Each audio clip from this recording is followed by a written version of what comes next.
The 2-week pay period, invented in 1938 and still making us wait until daily pay, where everyone can access their money on demand. This is the future of pay. Learn more at dailypay.com. Transfer fee may apply. Experience a membership that backs what you're building with American Express Business Platinum. Get 2 times membership rewards points per dollar on eligible purchases in key business categories, as well as on each eligible purchase of $5,000 or more, on up to $2 million in eligible purchases per calendar year. American Express Business Platinum. There's nothing like it. Terms apply. Learn more at americanexpress.com/business-platinum. This podcast is part of the program designed to help all podcasts reach their full potential. For information about joining the Robots Radio Rocket Club, check out robotsradio.net. Welcome to the Final Fantasy Lorecast, a podcast dedicated to the history and lore of the Final Fantasy series. Join us as we take a deep dive into the different worlds, characters, and so much more. Welcome back, Warriors of Light, to another episode of the Final Fantasy Lorecast. I am one of your hosts, Brandon, or also known as Ben of Temeria, and always with me are my 2 good friends, Trey. Hello. And Steven. Yo. And we are back doing more locations. We only have 2 games left that we were going over. And we are now and finally in Final Fantasy 15, Part 1. So this is a weird 2-parter because, shockingly enough, I didn't realize there's as many locations as they are in 15. It's huge, but I didn't think there were actually, there's a lot of named places on here. That's the thing. Yeah. They're like tiny little outposts, and you're going to learn about all the outposts tonight. Woohoo! Yeah, we have this one, and then 16 to go over, and then we're finally done with the locations after God knows how many months it's been. I know. We thought the summons was a long one. Yeah, no, this is episode 24 in season 4. Oh, God, we got to come up with another one after this. Yeah, we have to come up with another season. So if y'all can think of an awesome season to go over for us to dive into, let us know, because I know our Twitch chat is going on right now, and I know our Twitch viewers have a lot of Final Fantasy love, so let us know what you guys want to hear. So, diving right into things, we have the continent of Kava, which we have the location of Insomnia, which is in the 15 universe, is the capital of the kingdom of Lucius, and is known as the Crown City. The main setting of the feature film Kingsglaive Final Fantasy 15. It also appears in Brotherhood Final Fantasy 15 and the beginning and end of Final Fantasy 15. Couldn't have said 15 any more times. We shall see. Much cooler at the end than it is at the beginning. Yeah. Oh, yeah. Absolutely. So we have Callum Via, which is in Kingsglaive, is a hotel that towers over the city of Insomnia near the Capitol building in Final Fantasy 15 universe. It first appeared as the opening location of Final Fantasy Versus 13 as the place for the treaty signing celebrations for the armistice between the Nilfheim Empire and the Kingdom of Lucius. It serves the purpose of in Kingsglaive Final Fantasy 15. A hotel in the same chain may exist in Alcia, as there is a sign for Callum Via hotels and resorts. Alcia, is that how you say it? Altisha. Altisha. Yep. Insomnia and Final Fantasy 15. I'm glad I'm back here to be the grammar police this week. Yes, thank you. I know, I apologize for my bad grammar of things. It sucks. I mean, they're reading's terrible. Really, really weird names that are not words we see often. So it totally makes sense. The only reason I know it is because, like Trey said before the episode, I've actually played the game recently. And I think you, Riku, it's part of my charm. Exactly. Ben, you do 5 podcasts at this point. It's part of your charm. If you guys are listening to the Ben of Temeria network, you know what you're in for. Yeah, go Terrible listen to names. Go listen to the Star Wars one. I'm sure that one is just. Oh God, Star Wars is bad. So R2 it's mainly this one and Star Wars that are like really bad with pronunciations. Yeah. Gundam I'm perfectly fine with, shockingly enough. Pretty standard names, I'm sure. Yeah, well, it's also I've seen a majority of the anime. But before we move on to the next thing, it does like when you first play. I remember first playing 15, and I was like, "Oh, cool! It's like modern. Like, oh, it's a giant hotel, or it's like a more modern setting, but it mixes in the old Final Fantasy stuff." I remember thinking it was cool, but then after playing it for a little while, I'm like, none of this just adds up. It's very, it's off. You're like, oh, I'm going This is into this just spooky interesting and dungeon. doesn't sound right in the world. Yeah, it's a giant hotel. Okay. So, we do have the next location, Kingsglaive Base Camp, which is in the Windows and Royal editions. Is a location in the Royal editions of Final Fantasy 15. The player visits in Chapter 14 is the Kingsglaive's stronghold, and they have been upholding it and wait for the true king's arrival. It is situated in the underground of Insomnia and has 2 floors. Yeah, this is only in the Royal and Windows version of 15. It's not in the base game that if you had on Xbox One, PS4. I think this is where you go at the end whenever you like meet up with the group right before you go storm the hotel. Yes, I believe so. Because Like, you played the Royal edition recently. Yeah. Recently. Because that's the only edition you can really. That's the only edition you can get now. Is the Royal edition? You should get. Yeah, it's the only one you should get anyway. So we now have the Citadel, which is a skyscraper in the city of Insomnia, where the royal family lives and where the crystal of Lucius is kept in the center. The light of the crystal emanates from the Citadel and into the sky to project the wall that protects Insomnia and upheld by King Regis.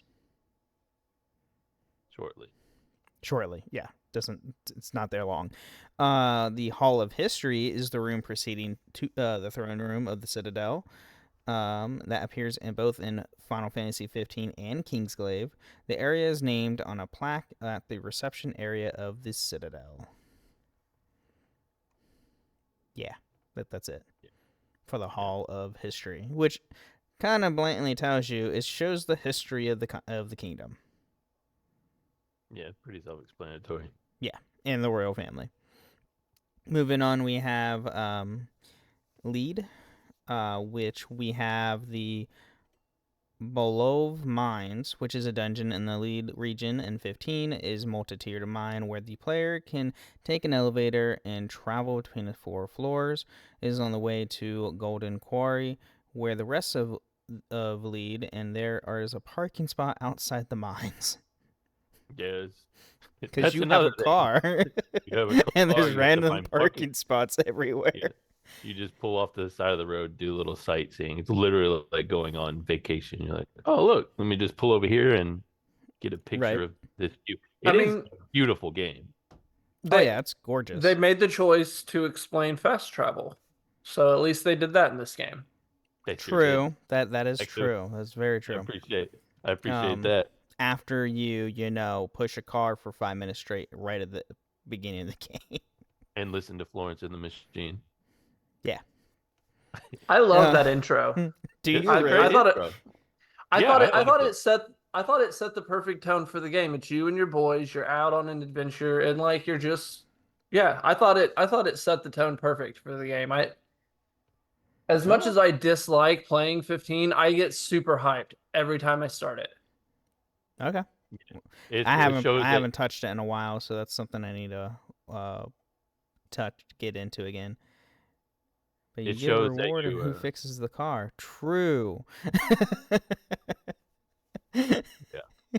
Fair point, Mr. Evilisk. Good point. I think it shows the gas station is also really memorable. Yeah, I wonder why.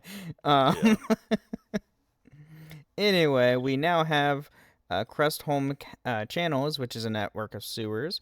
Its entrance is outside the gates of Insomnia in the Lead region. It is a maze of tunnels that span several levels. Good just sewers. We have Four Mouth Garrison, which is an Imperial military base in the northern lead. Visiting it is optional. The player drives past it in Chapter 8. They can see the base active, and the party decides to infiltrate it. The player can find some good spoils here, including a Cactar statue for Talcott Hester and a part of the Regalia F, Type F, which is the upgraded version of the car, which can fly. Is this where you fight Garuda in the super long fight? Do you know which one? You fight her in one of the big bases, and then it opens up this side quest thing where you have to get special loot. I don't remember if that's here or not. Yeah, I don't know. I can't remember on the top of my head, to be quite No, honest.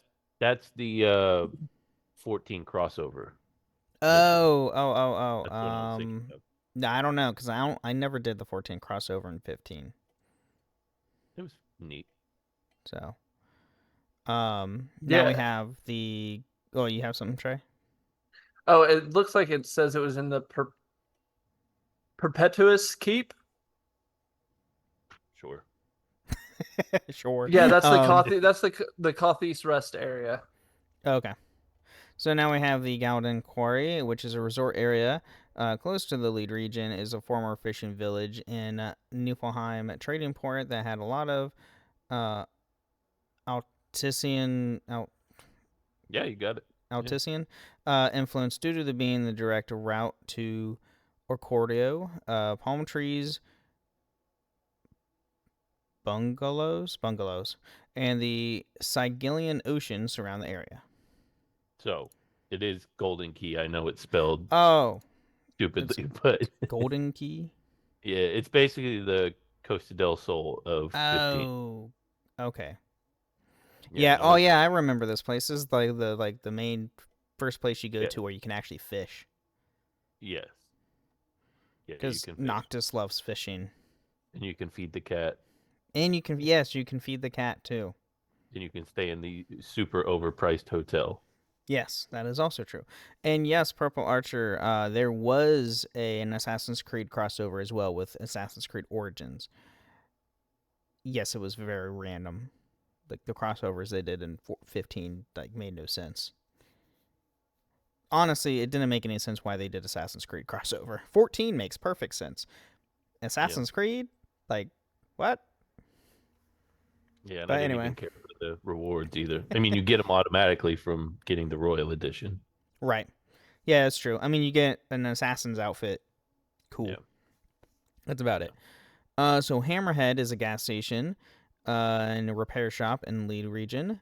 The local is owned by Sid and his granddaughter Cindy. Hammerhead employs a large yellow tow truck driven by Cindy to help those stranded on their journey, such as Noctis, Lucius Callum's party. I get why they named her Cindy because of Sid. It's so close to Sid. Yeah. They really missed an opportunity here by not having her mid. Yeah.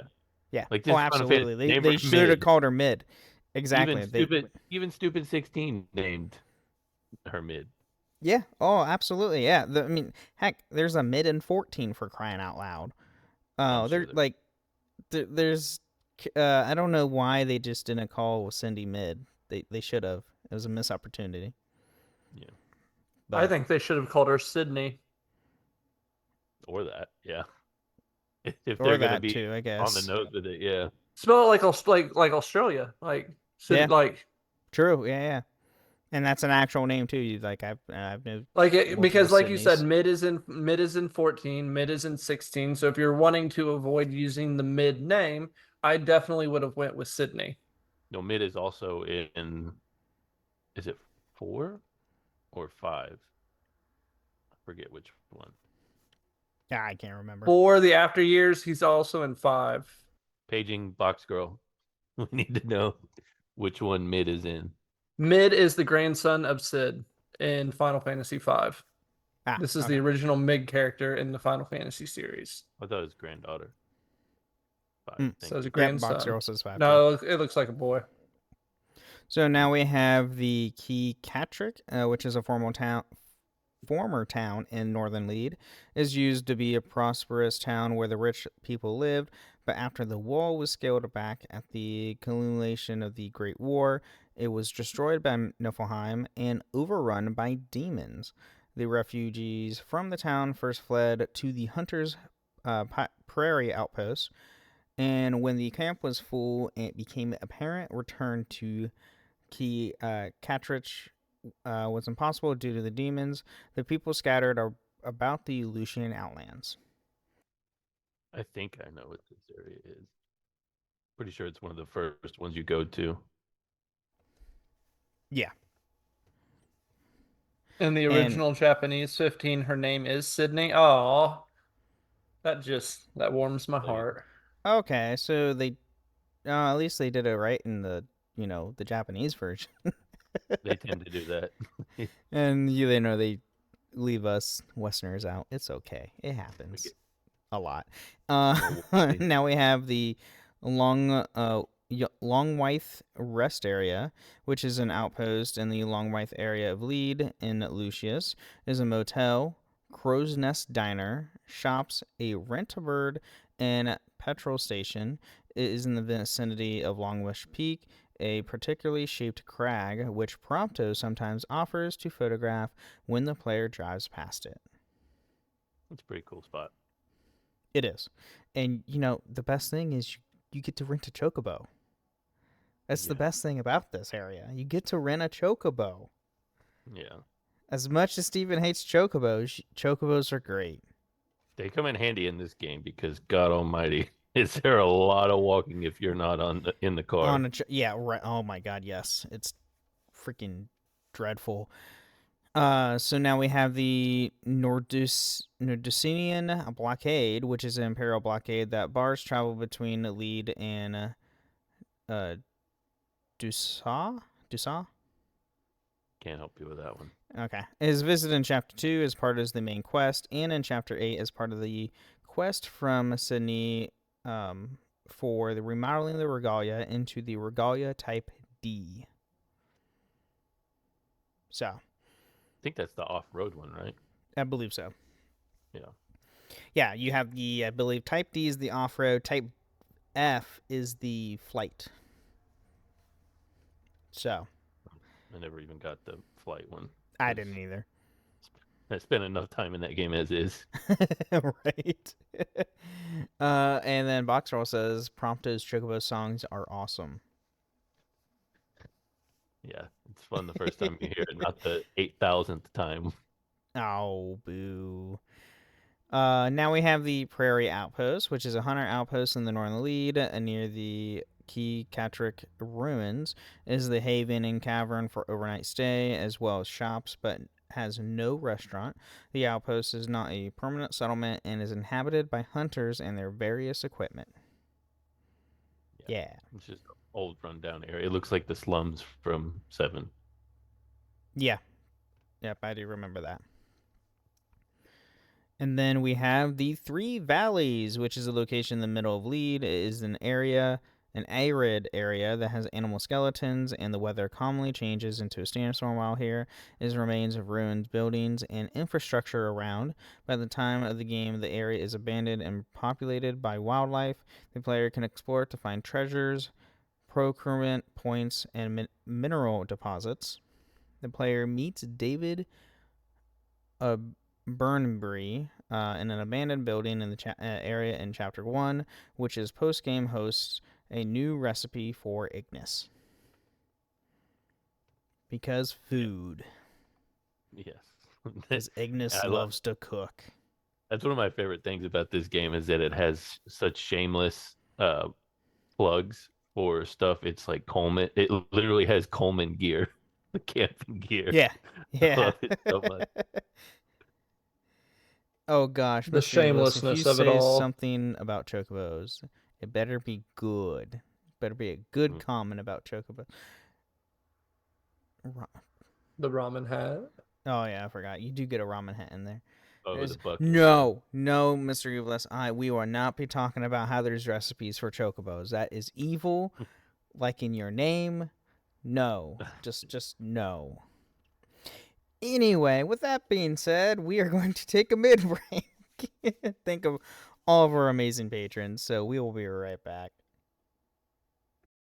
This episode is brought to you by Accenture. When your advertising operations fall out of sync, everything else follows.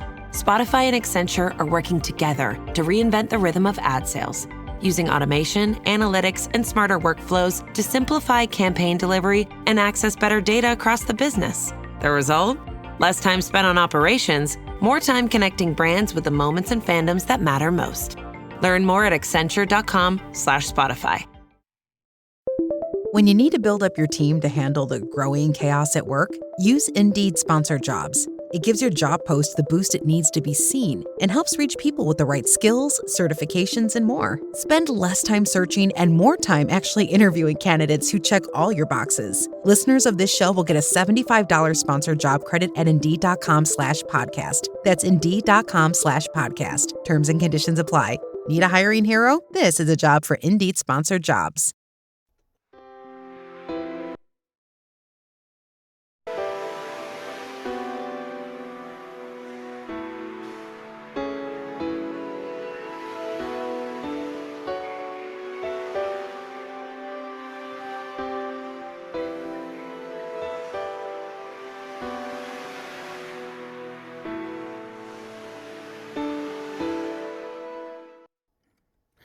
All right, welcome to the middle of the show. We're talking about everything with the podcast that has nothing to do with the lore of Final Fantasy. Here, we want to thank all of our amazing patrons. Thank you guys so much for supporting the show. And if you too want to become a patron, you can go to patreon.com/Final Fantasy Lorecast, where you can get ad-free episodes or even join us once a month on the show itself. And then our patron chat, let me double check when that will be on September 25th. So, be prepared. We got 2 weeks. Well, 3 weeks. 3 weeks to come up with a topic this time. 3 weeks to come with a topic, everyone. So, better find a topic. And then there's also a few other ways you can support the show. You can go to Apple and Spotify. Leave a 5-star review on Apple with some words. We'll read it out loud next time on the show, as well as a nice Spotify comment, which we do have a Spotify comment today from our locations from Final Fantasy VIII from Nico. Always love hearing about 8, especially since it was my very first Final Fantasy. You're welcome. We love doing, anything Final Fantasy related, so you're welcome. Especially 8. You say that because you don't like 8. And then you can also find us in a few different Discord servers, the Robots Radio Discord at robotsradio.net, as well as my own Discord server, the Ben and Friends Podcasting Discord, where you can find those links in the episode description below. And then other than that, I have a big announcement to make, guys. Ooh. We hit over 20,000 downloads. Nice. And when I'm saying this is we're less than 7,000 away from catching up to my Wizarding World podcast that has been going twice as long as this show. I mean, I'm just glad. It's amazing. I'm really excited that the numbers are good. Don't get me wrong, but I appreciate the community and like the people in the Discord. Like, I love the community that we built so much. It's been fantastic. And I don't want to brag too much about the numbers, but it is. No, nice. You're right. You're absolutely right. I mean, we wouldn't get these numbers if it wasn't for the awesome community that we have. So Thank you everybody, especially in our Twitch chat, in our Discords. Thank you guys for enjoying the show, and we appreciate every single one of you. Truly. Yes. And take that, Nina. Wow. All right. Well, hopefully Nina's not listening right now. Our D&D game is going to be contentious next week after this. God. Goodness. Because I'm telling. Oh my gosh, you guys are evil. Anyway, but with that being said, do you guys have anything else to add in the mid-break? No? Nope. Shout out the Discord. Shout out our DM. does a great job on the D&D thing. Since I just brought it up, And Yes.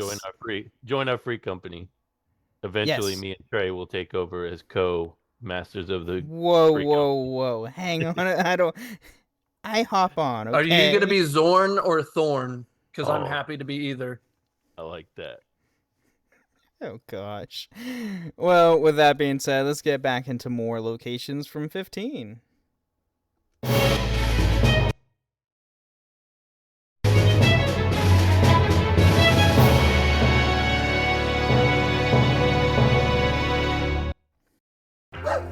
What's that, bud? The Lincoln Summer Sales Event is on now with exclusive offers? Oh, so you want to feel the wind pouring through the available open panoramic vista roof on a road trip? And spend the afternoon beachside hanging out on the back of the spacious Lincoln Splitgate?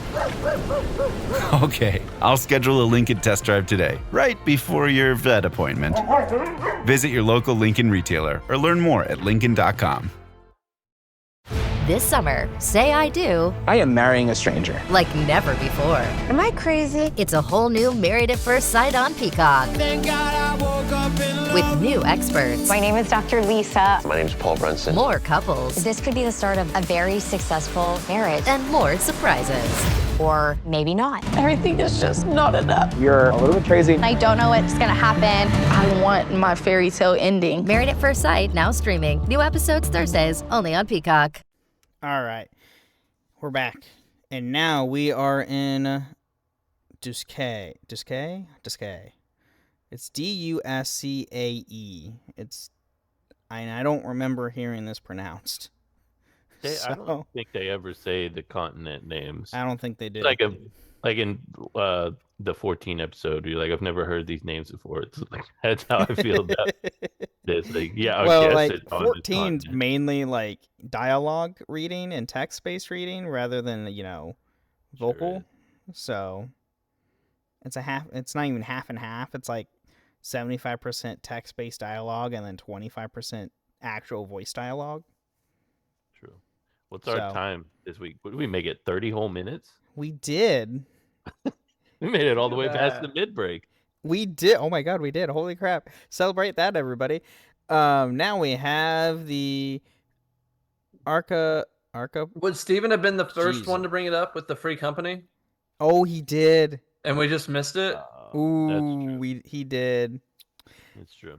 It wasn't me, everybody. It wasn't me. That can make Ben Kuja, and that's just because I want to picture our fearless leader in Kuja's outfit. Oh God. Anyway, we now have the Archical Stronghold, which is a Niflheim military base in Duscae, is where the Empire impounds the Regalia after the trial of Titan. In the 1.0 version of the game, the base gates remain open and the player can leave even before reclaiming their Regalia. The Regalia is also parked haphazardly. Usually is whenever I'm playing anyway. Yeah, same. I always do the automatic park though. Like whenever I do play the game, just like park it yourself. I'm not parking this thing. But I'm slamming that brake though. I'm like, oh, there's something right there. Right. Finding a parking spot. Now we have the Colthus Rest Area, which is an outpost south of the Disk of Colthus. Is an optional area to visit, situated under the Ducian Stone Arches with a large warehouse and a crow's nest diner. In Final Fantasy XV Comrades, the warehouse is repurposed into a supply shelter for hunters and glaives. And Comrades is the multiplayer co-op version of 15. Mm-hmm. It was meh. I'm sure. It was meh. It wasn't the best. Especially, like, I tried playing it, like, years later when no one plays it anymore, so... I can't even imagine. No. Now we have Cornick Station, All-Store, which is a location in Duscae. It is a small service station. In Final Fantasy XV episode Duscae demo, the party's car is under repairs by Sydney at the station, and the party must raise the funds to pay her before they can continue on their journey. In the full game, the party shops at the station at the start of Chapter 3. After opening an Imperial blockade to get to Duskay, Noctis gets a call from Iris, who has evacuated Lestrom. Gladius wants to head there, but Prompto wants to go visit the local Chocobo stables. The player choose which request to appease. Obviously, skip the Chocobos. Yeah, Purple's right. We mentioned it way earlier. Did we? Yeah, we talked about the crossovers with Assassin's Creed. Yeah, that's right. Because, well, Steven brought that up too. It wasn't me. It wasn't me. Yeah, and I checked out because I hate the crossovers, man. I want my Final Fantasies to just stay in their bubble, have maybe one small little thread to another one. Just quit with these gross crossovers and shameless plugs. Mainly the Assassin's Creed one. That's what they're getting at. It makes 14 sense makes kind of sense because it's in Final Fantasy. Well, it makes sense in MMOs, but like in actual game. 14 is the mainline Dissidia. It's like the mainline Mario Party. It's where you get to do all the crazy off the wall stuff. Yeah. Like the one guy the quest you hate. Playing music. you're talking about or whatever. Malderville. Yeah. The Hildegard stuff? Yeah. Is it Hildegard? Yeah. Dissidia mentioned. And Purple Archer's like, what? Dissidia? I got you, Purple. Mr. Evil, he will not be mentioning in the closing statements because we do not know. Yeah, I have no idea what I'm doing yet. That's why I'm asking all of you in the Twitch chat today and everybody listening. I have a couple would you ideas. Like for us to hear? I'm keeping those in the pocket. If you have suggestions, feel free. But didn't mean to get us off track. But Purple had corrected us on the 14 mention, and because that's my favorite running joke that we have on the show, I had to get that correction out there. That's fair. So now we have Cornex Station Cothras, which is a petrol station in the outpost of Lucius. It is visited in Chapter 3 onwards. It lies in the Dusai region, in the vicinity of the Disk of Cothras, and unless overshadowed by a large stone formations. The player can refuel here, use the Rent-A-Bird and Caravan.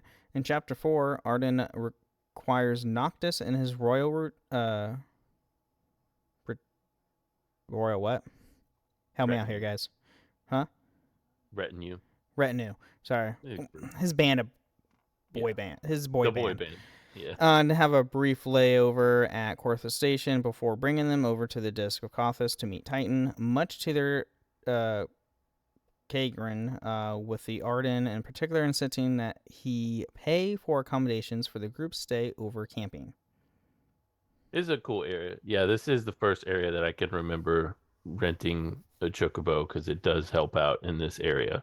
There's a whole lot to explore here that you can't get to with the regular regalia, and at this point you haven't been able to upgrade it yet. Right. There's some cool hunts in the area. Now we have Coastal Mark Tower, which is an optional dungeon.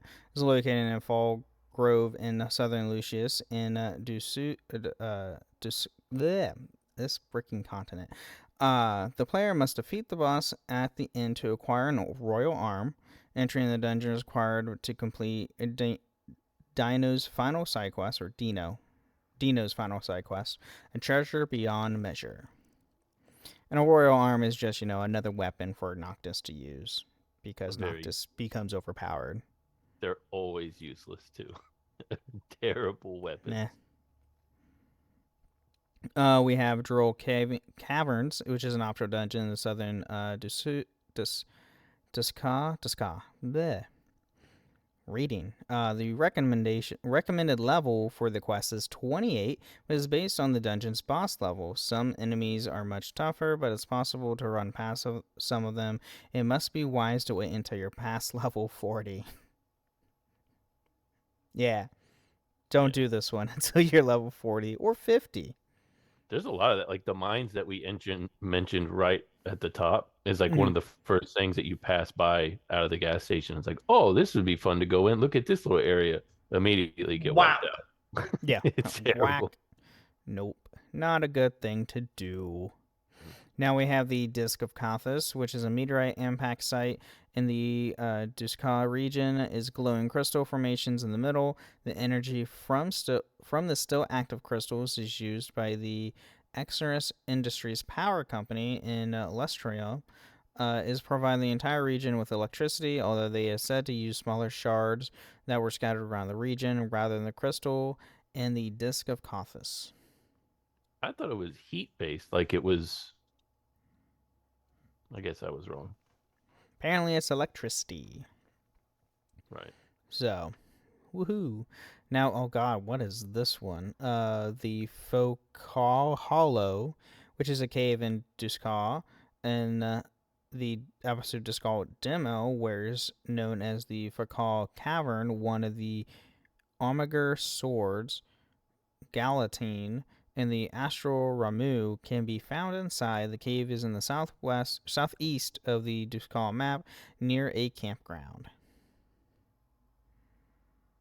That's in a demo. Well, it's in the main game too, because it's also in the main game. But I don't think this is where you get Ramu though, in the main game, because you get him through the main story, if I recall. I don't even. I never. The summons are so stupid in this game that I never because even they activate randomly. Yeah. Like, oh great, yeah. I know I got him. Oh, you do, yeah. You get him through main story. You're right. Yeah, because you summon them. They randomly get summoned when you're in combat, and they are location based. So depending on where you're at in the map, is what determines what summon gets summoned.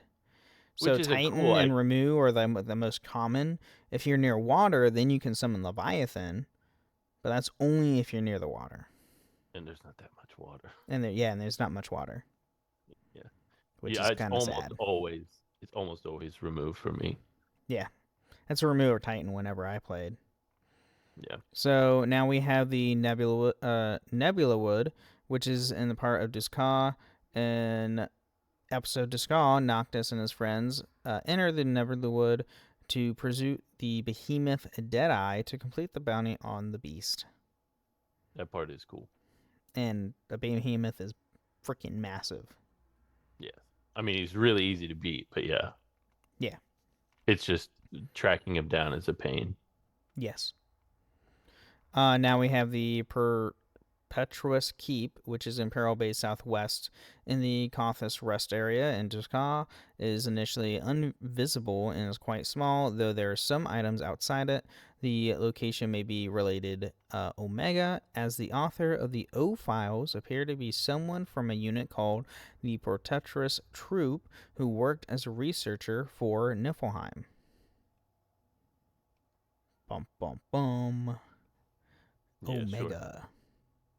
Which is just a giant weapon. Not like any other most Final Fantasy games. Omega is just a giant weapon. Mm-hmm. And then we have the Talpel Rest Area, which is an outpost in southern Duskar. It is the Crow's Nest Diner, a gas pump, a Rent-A-Bird, 3 Z's Motels, which has a 1.5 experience yield, and item and weapon vendors. Gotta love that boost on the XP. Because XP's life. You need XP for everything. Yeah. That's one thing like I did like about the game, where you don't level up for each little fight. So you can just keep fighting uninterrupted, and then finally do all your leveling up. Yeah, once you rest is when you actually level up. Mm-hmm. Yep. And then the last location is the Wiz Chocobo Post, which appears in 15 and in Comrades. It is the Chocobo stable situated in the Duskar region, owned by Wiz Forlon. At the post, Chocobo riders can rest their Chocobos, and Wiz sells merchandise, much of it Chocobo related. There is a cavern at the site the player can use for resting. A Chocobo racing track is located across the road. It is, and can you guess whether or not I ever participated? Probably not, because you hate Chocobo racing. You freaking savage. I did not. Chocobos are life. Life, I say. Well, we made it through. We did. We made it through part one of the locations in 15. And my gosh, we had we had only a 40-minute episode this week, guys. Yeah. Well, it would be an hour and a half if we did the full thing, so that's yeah, but that's a little much, and I have other podcasts to do. So, yeah, 15 so Nina, chocobo races are easier than Rebirth racing. Yes, yeah, that is true. I agree with that. Everything's easier than Rebirth racing. But I love chocobo racing. Chocobo racing is great. I don't know. I think I would rather do the Rebirth chocobo racing than the 10 chocobo racing. Oh. Oh yeah, that was the noise I was looking for. Did you guys hear that fucking groan? Yeah. Yes. You're right. Purple Archer 15 is a two-parter because there's a lot of locations in 15. There are. Like I said, there's 1,000 outposts in this game because you literally have to stop every. Not literally 1,000, by the way. It might be close. There's so many. I'm pretty sure I didn't write down 1,000 locations. Fair enough. So, you'd rather play the best chocobo game, hot and cold? Oh, you talking about actual chocobo racing? No, he is not. No. Oh no, you terrible person. No, chocobo GP. Thank you, Purple Archer. No, he's talking about the mini game. Well, it's not even really a mini game. In 9, side quest. Oh, okay. It's so I love hot and cold now that there is a boost button, so you can actually speed everything up. Because oh my god, it is tedious without it. You literally have to peck at the ground and find where the treasure is underground. Oh, Can someone make a TikTok of Chocobo Hot and Cold with that Katy Perry Hot and Cold song for me? Oh my gosh. I just need that content in my life, but I don't want to actually do it myself. So if anyone would happen to do that for me, that would make my week.